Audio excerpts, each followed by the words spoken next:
So there is this professor, Jeffrey Hall from the University of Kansas, who studied the amount of time it takes for people to create friendships. And if you listen to part 1 of the series where we outlined how many friends one actually needs, then you remember this Dunbar principle. But if you haven't checked out that one, you can click up here. We talked about the Dunbar principle, right? Where it is concentric circles based on the amount, the social limits we have for friendship capacity. And so in this study that Jeffrey Hall did at the University of Kansas, the study moved through the progress of someone going from an acquaintance to a casual friend, from a casual friend to a friend, and then ultimately from a friend to a close friend. And this parallels with the Dunbar principle. So what it's outlining here is to take someone from an acquaintance, which we know that our social limits are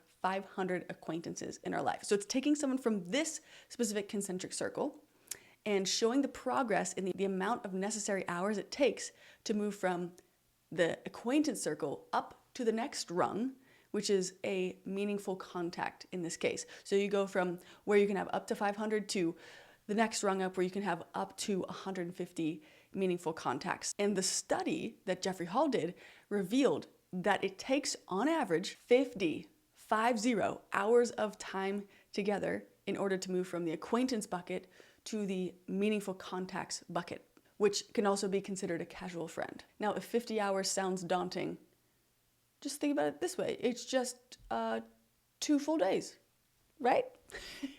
But of course, it does continue to ratchet up from there. So when it comes to friendship status, to move from the concentric circle then of meaningful contact / casual friendship up into the friend, this bucket does take many more hours than 50. This one actually takes 90 hours of time in order to move up those 2 concentric circles, okay? On average, right? This is what his study revealed. From the meaningful contacts, which is a max social limit of 150 people in that, up into the friend bucket or concentric circle, the max you'd have in this one, your social limit, is 50 friends. So that's some serious progress you've made. Yes, it's almost double the amount of time, 50 hours from acquaintance to casual friend, and then 90 hours spent together to go from the casual friend to friend, which then comes the most fascinating result of the study.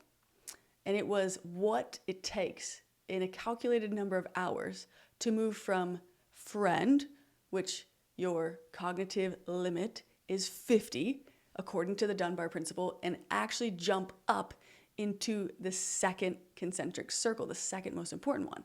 And that tier is considered close friends. How many hours do you think it takes to move just from that circle up to the next one? It takes 200 hours of quality time together in order to jump from friend to close friend. When is the last time you spent 200 hours doing anything other than working or sleeping or eating, you know? And it really is eye-opening when you think about it like that. And so as I was looking through this research, I was at first blown away by hearing this 200-hour number, but it absolutely started to make more sense when I thought about how much time it really takes to foster those deep connections. I mean, most people can think of it simply if they're dating someone, you know, it's like, especially when you're in the honeymoon phase, you're like, oh my gosh, we're like obsessed with each other. We want to spend every second together. But it's not just like a honeymoon phase with romantic relationships. The same intentionality to develop these rich relationships in the form of friendship takes a considerable, as we see, amount of effort and quality time as well.